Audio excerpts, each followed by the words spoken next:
Okay, so good day class, good day ma'am. In line with the last topic, okay, so first let's recall the last discussion.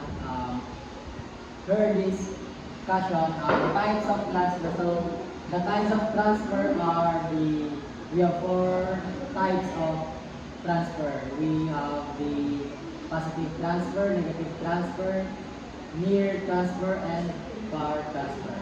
So in line with that, let's proceed to the conditions and principles of transfer. These principles are based on the factors that affect transfer of learning. These factors are similar to what Perkins termed as conditions of transfer.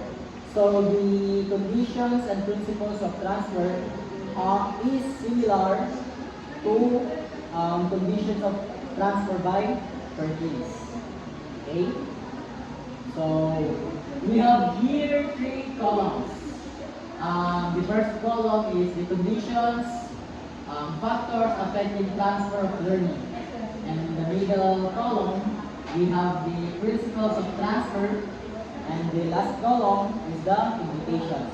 So first, in the conditions, factors affecting transfer of learning, we have similarity between two learning situations.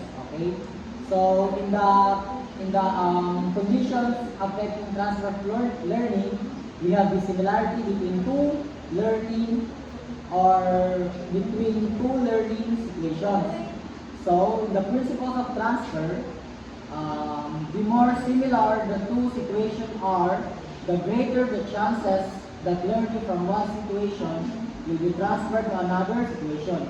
So it means, class, that the more similar the two connected or two convergent situation are, the more greater chances that learning will be transferred to another situation. Okay, so in the implications, involve students in learning situations and tasks that are similar as possible to the situation where they would apply the task. So, kunwari may knowledge or may experience ka na sa dating situation, then you can apply it to the new situation to be or to become more easier for you. The next, degree of meaningfulness, relevance of learning, then the principles of transfer. Meaningful learning leads to greater transfer than raw learning. So it is true, class, that meaningful learning is, I would say, more greater than the raw learning. Then the implications. Remember to provide opportunities for learning to link new material to what they learned in the past. So, like the previous one, the similarity between two things, you need to imply that you need to grab the opportunity or the new link to the material for what you have learned in the past. Okay? Then next, focus on principles rather than tasks. Yes, that is true. We as a learner or a student, we need to be focused more on principles rather than the tasks. Okay. Then in the next, principle of transfer. Principle transfer is easier than task. Okay. Then proceed. 0 on principles related to each, or in the implication class, 0 on principles related to each topic together with strategies based on those principles. Then next, emphasis on metacognition, that is belong to the condition factors affecting transfer of learning. Then the principle of transfer, we have the student reflection improves transfer of learning, and that is true, logically true.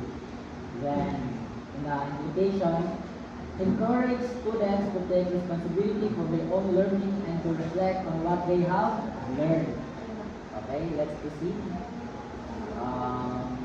The old taxonomy. The old taxonomy class was created back in 1956, if I'm not mistaken.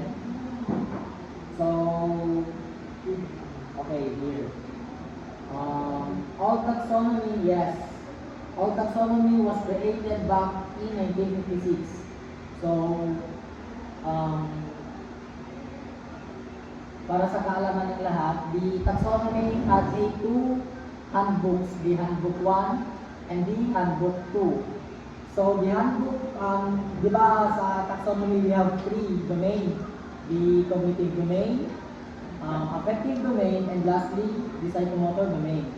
So the first domain, or the first domain that was created back in 1956 was the cognitive domain here, so we can tackle that class. The classification of educational goals, handbook 1. So the first domain was the first domain was belong to the handbook 1 back on 1956. So as we all know, cognitive domain come from our mind or the mental structure. Then next, the handbook 2. Wala ko lang nasulat ang psychomotor domain dyan class, pero nakabilong siya sa handbook 2. So the handbook 2 was created back on, after the cognitive domain, the next domain that was created was the affective domain back in 1964. So how many years was the gap class? So we have 11 years. Yes, 11 years of gap before the another domain was created. And the last domain was the psychomotor domain. That was created, the psychomotor domain was created in 1966, 1970, and 1972. So, sa cognitive and affective domain, ang gumawa ng class is the taxonomy team. But the last domain, the psychomotor domain was created by the experts na. Ibang team na siya class pa. Then, that is all. Thank you. Hala, wala na play.